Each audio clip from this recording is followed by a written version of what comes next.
अस्सलाम वालेकुम। नीचे दिए हुए सब्सक्राइब के बटन पे प्रेस करें और बेल आइकन पे, ताकि आपको सारे लेक्चर और नोटिफिकेशंस टाइमली मिलते रहें। बिस्मिल्लाहिर्रहमानिर्रहीम। अस्सलाम वालेकुम स्टूडेंट्स। आप आज हमसे चैप्टर नंबर 18 रिप्रोडक्शन का आगाज़ करने जा रहे हैं। ये बात आपसे ड्यूरिंग फिज़िकल क्लासेस भी डिस्कस हुई थी कि अगर चैप्टर नंबर 17 के कुछ टॉपिक्स अगर रह जाएंगे तो उनको हम दोबारा से, जैसे ही आप फिज़िकल क्लासेस के लिए आएंगे तो उसमें हम कवर कर लेंगे इंशाल्लाह। तो चैप्टर 18 जो है हम स्टार्ट करने जा रहे हैं। अच्छा, एक दो चीज़ें इसको स्टार्ट करने से पहले, नो डाउट एक बड़ा ही हमारे लिए एक क्रिटिकल टाइम अगेन स्टार्ट हो गया है कोविड लॉकडाउन की वजह से। पहले ही हम ऑलरेडी जो है वो आपका बहुत ज़्यादा नुकसान हो चुका हुआ है, स्पेशली स्टूडेंट्स का। बाकी लोग तो इतना ज़्यादा सफ़र नहीं हो रहे हैं जितना एजुकेशन सेक्टर जो है वो सफ़र हो रहा है।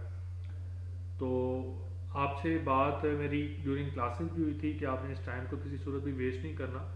आप इस टाइम को अगर चाहें तो अपने लिए बहुत ज़्यादा नुकसान का बायस बना सकते हैं, अगर आप चाहें तो इसको अपने लिए बहुत ज़्यादा फ़ायदेमंद कर सकते हैं।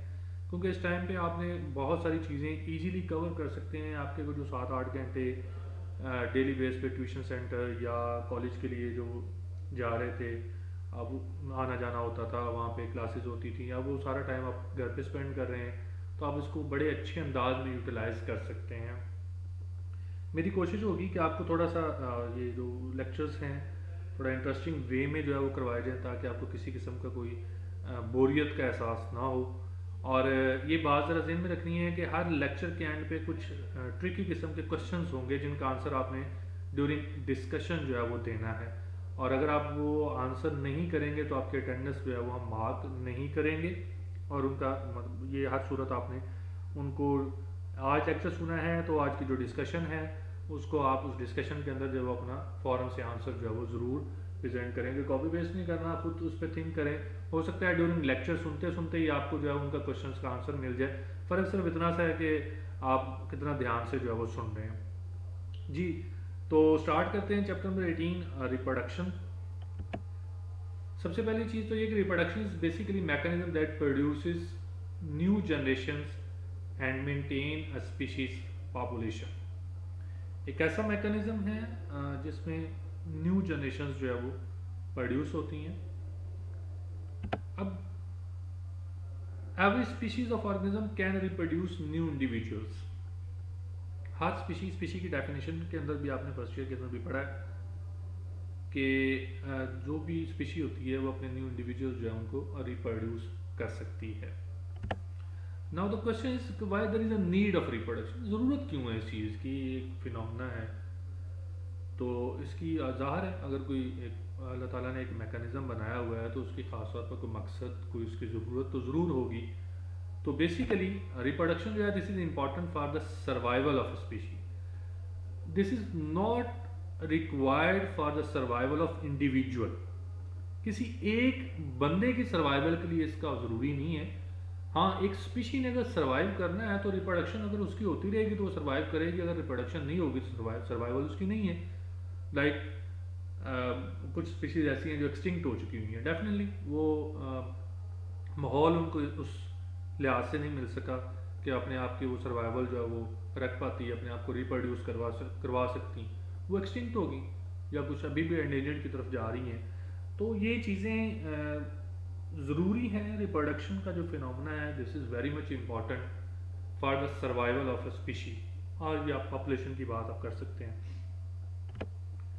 जी, तो रिप्रोडक्शन जो है वो नॉर्मली ये दो तरह की है, asexual reproduction and sexual reproduction.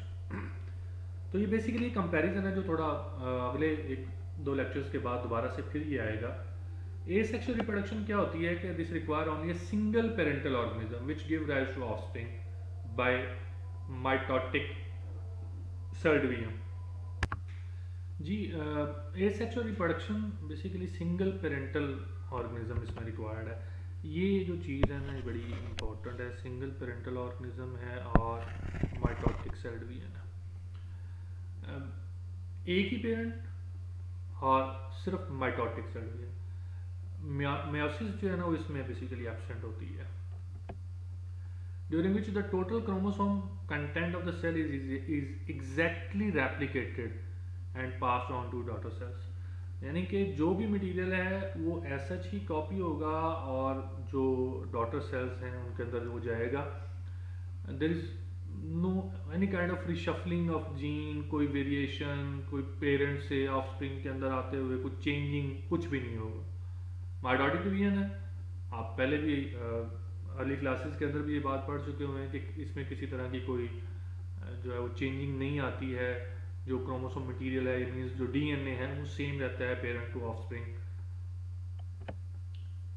so that the offspring are genetically identical to the parent. So this is basically the reason कि जो जितनी भी सेक्सुअल रिप्रोडक्शन के मेथड्स हैं उन सब के अंदर जो है वो जेनेटिकली आइडेंटिकल पेरेंट्स और सॉरी ऑफस्प्रिंग जो है वो प्रोड्यूस होगी। जो जेनेटिक मेकअप पेरेंट्स का है वही जेनेटिक मेकअप जो है ना वो ऑफस्प्रिंग का भी वही होगा। सो ये एक इसमें ह्यूमन के केस में अगर हम बात करें तो आइडेंटिकल ट्विंस का जो केस है, जस्ट लाइक जेनेटिकली आइडेंटिकल होते हैं दोनों जो भी हैं वो अदर देयर ब्रदर और देयर सिस्टर्स, तो उसमें चीज़ें जो है ना वो थोड़ी सी आ जाती हैं जी। तो इसमें कौन कौन से मेथड है? फिशन है, ये फिशन में बाइनरी फिशन आ जाता है, मल्टीपल फिशन आ जाता है, स्पोरुलेशन स्पोर्स फॉर्मेशन है, बडिंग का फिनोमेना है, वेजिटेटिव प्रोपेगेशन, ये वेजिटेटिव पार्ट्स जितने भी फ्लावर के अलावा जो है ना वो उनको प्रोपेगेट कर लिया जाता है, आर्टिफिशियल प्रोपेगेशन है, पार्थेनोजेनेसिस है, एपोमिक्सिस है। ये सारे मेथड हैं जो आगे फर्दर जो है ना वो इंशाल्लाह हम इनके बारे में वन बाय वन डिस्कस भी करेंगे कि क्या क्या होते हैं जी। ये कुछ डायग्रामेटिकली जो है ना बुक में तो ऐसे तो उसने एक्सप्लेन नहीं किया हुआ, तो ये थोड़ा सा उसमें ये बाइनरी फिशन अमीबा के अंदर जो है वो शो की हुई है, एंड बर्डिंग का फिनोमेना है जो आपने फर्स्ट ईयर के अंदर चैप्टर 8 के अंदर फंजाई में पढ़ी थी कि छोटा सा एक बर्ड बनता है, देन फर्दर उससे जो है ना वो ये जैसे आप इसमें डायग्राम में देख सकते हैं कि फर्स्ट स्टेप ये इस चीज़ को आप थोड़ा सा देखें तो second step and then third step थोड़ा सी साइज उसका बड़ा हो गया, देन फाइनली ये एक अलग इंडिविजुअल के तौर पर जो है ना वो सेपरेट आउट हो गया होगा। ठीक है, तो ये उसका फिनोमेना है बडिंग का। ये ग्राफ्टिंग है, मतलब एक प्लांट का पार्ट जो है हम इसको कट ऑफ करके तो उसके ऊपर जो है ना वो किसी दूसरे के ऊपर जो है ना वो लगा देते हैं, तो फिर बाद में उसको रैप अप करके तो वैक्स के ज़रिए, तो खैर ये उसमें बुक में एक्सप्लेन तो नहीं किया हुआ, जस्ट फॉर द इन्फॉर्मेशन ये इसमें थोड़ा सा मेथडोलॉजी मैंने साथ लगा दी है ताकि आपको पता रहे कि ये मेथड्स क्या होते हैं। सेक्सुअल रिप्रोडक्शन है यूजुअली इन्वॉल्व टू पेरेंट्स, वहाँ पे हमने बात की थी कि सिंगल पेरेंट होता है ए सेक्सुअल रिप्रोडक्शन में, सेक्सुअल रिप्रोडक्शन में टू पेरेंट्स इन्वॉल्व हैं। Fertilised egg is produced through the union of meiotically produced specialised sex cells, egg and sperm. Asexual reproduction में एग और स्पर्म की formation नहीं है, and there is no meiotic division, and there is no formation of fertilised egg. उसमें just parents offspring में अगर जा रहा है स्पोर्स के जरिए बाइनरी फिशन है या वट एवर जो भी फिनोमेना है उसमें, तो उसमें माइटोटिक डिवीजन ही है। मायोटिक डिवीजन तो वैसे ही मायोसिस तो उसमें है ही नहीं, तो एग स्पर्म की फॉर्मेशन बिल्कुल भी नहीं है उसके अंदर। तो यहाँ पे ये एक बड़ा जो फिनोमेना है, जो मेजर जो डिफरेंस अगर मैं हम बात करें ए सेक्सुअल सेक्सुअल में, तो उसमें सिंगल पेरेंट इन्वॉल्व है और इसमें टू पेरेंट्स इन्वॉल्व हैं, जो सबसे बड़ा मेजर जो है वो डिफरेंस है ये। Meiosis or reduction division give rise to gametes, that is gametogenesis, in which not only the chromosome number is half, ये मतलब ये डिप्लॉइड से हैप्लॉइड और हैप्लॉइड एग और स्पर्म बनेगा, और फिर वो हैप्लॉइड एग एंड स्पर्म दोबारा से मिलकर दोबारा एक डिप्लॉइड जनरेशन को जो है वो बनाते हैं। तो इसमें ये गैमेटोजेनेसिस का जो फिनोमेना है, ये गैमेटोजेनेसिस दो तरह से है, ये आगे हम उसमें पढ़ेंगे भी कि एक स्पर्मेटोजेनेसिस होती है स्पर्म फॉर्मेशन, और एक होती है oogenesis that is the egg formation.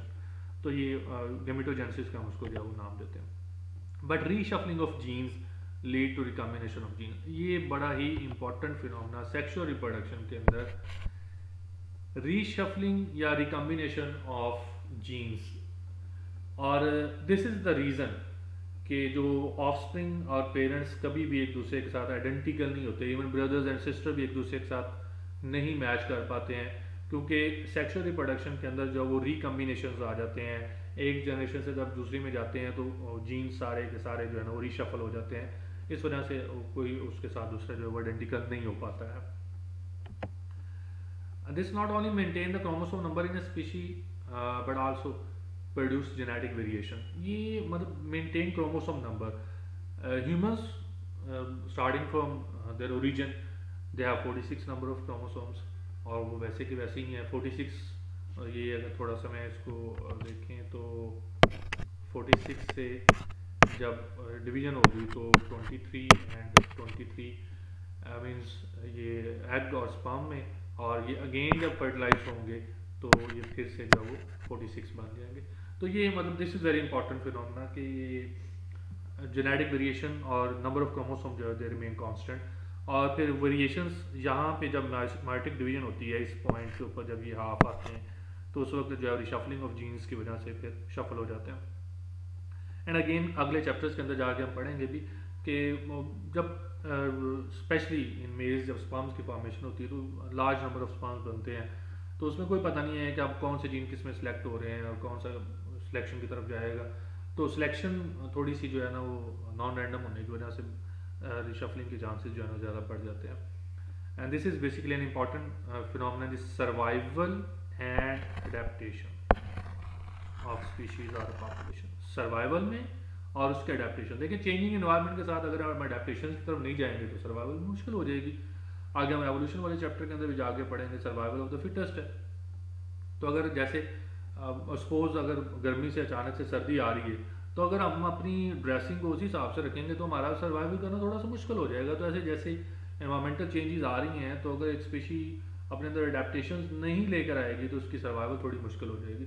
तो this is basically the point कि ये इसमें जो वेरिएशंस आती हैं तो फिर जो है ना वो अडेप्टेशंस भी चलती चली जाती हैं और अडेप्टेशंस की वजह से सर्वाइवल होना थोड़ा सा ईजी हो जाता है. अच्छा ये एक थोड़ी सी चीज़ के ये प्लांट पोर्शन स्टार्ट हो गया ये सेक्सुअल रिप्रोडक्शन में डिफरेंस के बाद के रिप्रोडक्शन प्लांट्स. उसमें सबसे जो पहला जो पॉइंट है that is the evolution of pollen tube. यहाँ पे ये एक बड़ी इंपॉर्टेंट फिनोमेना है. क्वेश्चन भी यहाँ पे ये राइज होता है कि why flowering plants are all around us या why angiosperms are all around us. आप अपने हर तरफ देखेंगे तो आपको फ्लावरिंग प्लांट्स जो है वो ज़्यादा नज़र आएंगे रादर देन के जो नॉन फ्लावरिंग प्लांट्स हैं. तो उसकी क्या रीज़न है? उसमें जो एक सबसे इम्पॉर्टेंट जो रीज़न है वो ये एवोल्यूशन ऑफ पोलन ट्यूब है. ये पोलन ट्यूब बेसिकली क्या है? This act as a vehicle for male gametes for the safe transfer of female gamete into ovule in the hostile land environment.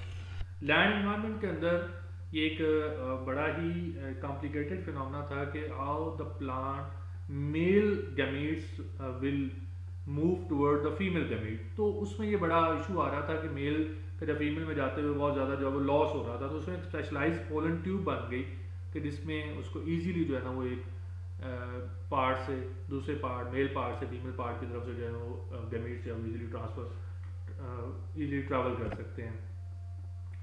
In the land adaptation by the spermatophytes, evolution of pollen tube is parallel to the evolution of seed and is a tool for success of seed plants.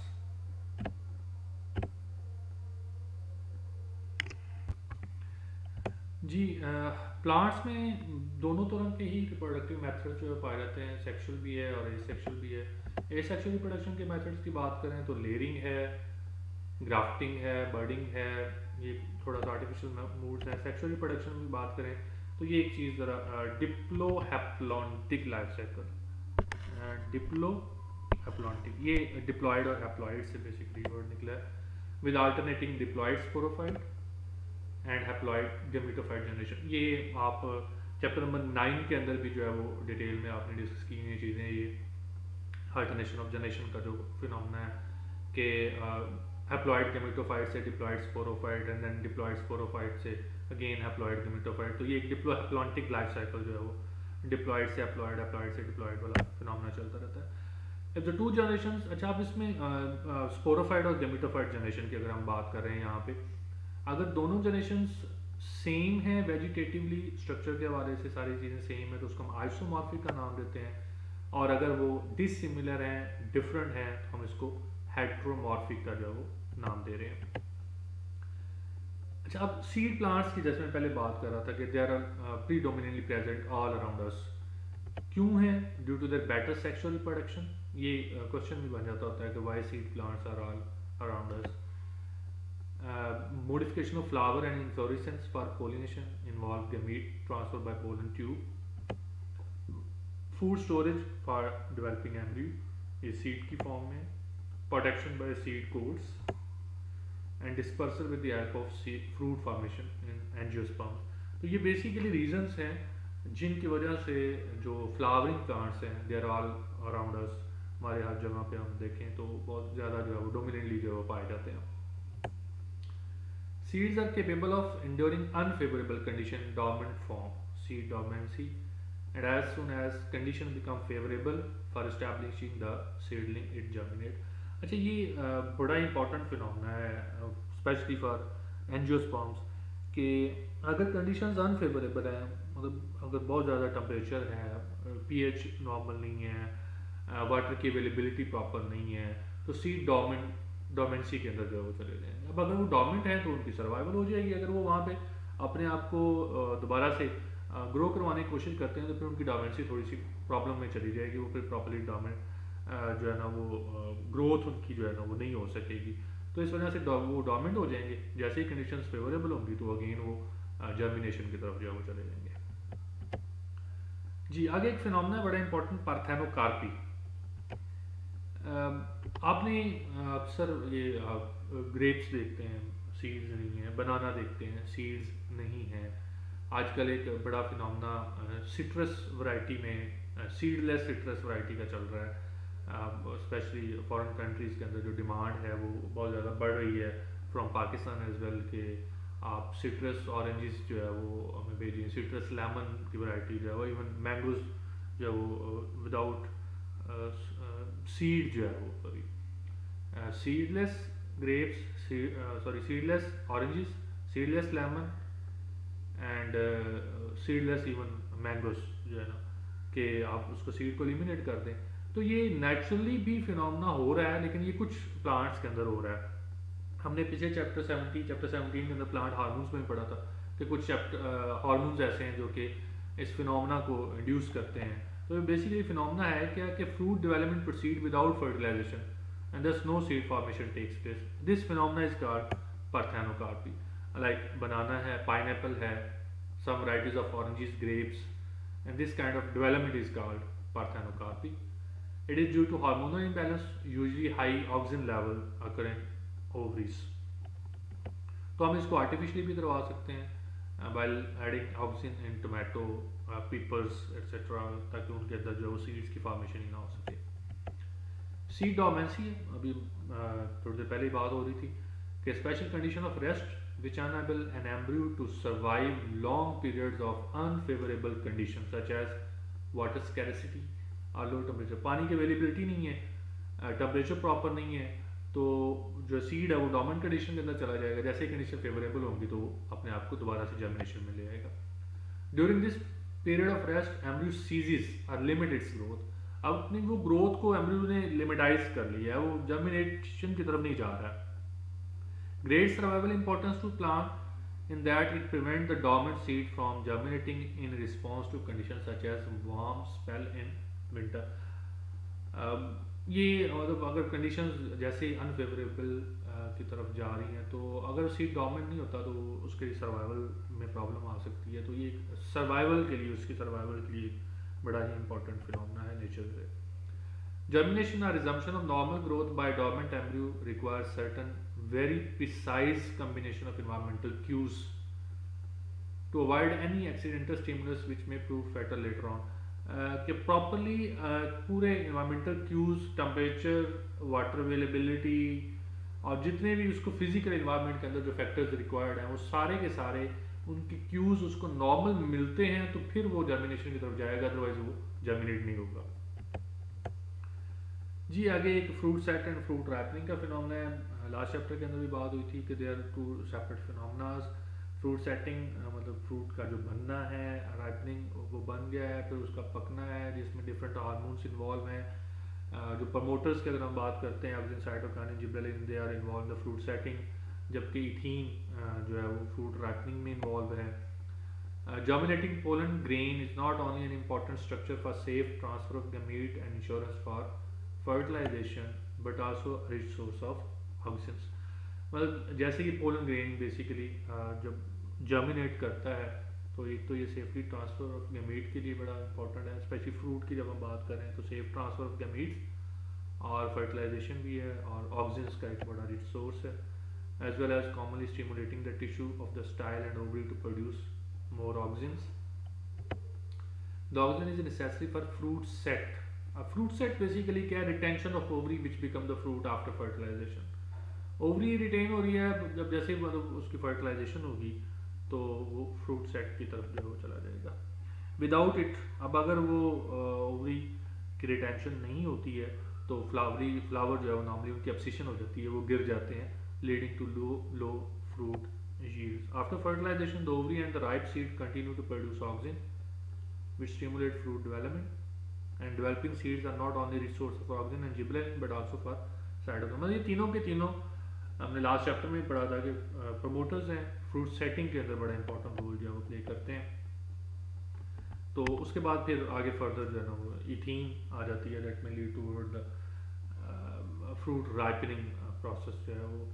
तो इसमें एक चीज़ जो है ना वो एक climacteric का एक फिनोमेना है कि there is a burst of respiratory activity that will lead to the formation of ethene, और जिससे फिर जो है फ्रूट राइपनिंग के प्रोसेस की तरफ जो है वो चला जाएगा। उसको क्लाइमेट्रिक का नाम जो है यहाँ पे लिखा नहीं हुआ, बुक से आपने देख लेना है उसको। अच्छा, अब बात स्टार्ट में हुई थी कि कुछ क्वेश्चन जो है वो नॉर्मली पूछे जाएंगे आपसे लाजमी तौर पर, उन क्वेश्चन का आंसर जो है आपने डिस्कशन के अंदर करना है। तो उसमें पहला क्वेश्चन है, do plants survival is possible without sexual reproduction? क्या प्लांट्स लॉन्ग टर्म तक सर्वाइवल उनकी हो सकती है सेक्सुअल रिप्रोडक्शन के बगैर? Number 2 is which is the simplest type of asexual reproduction method and why?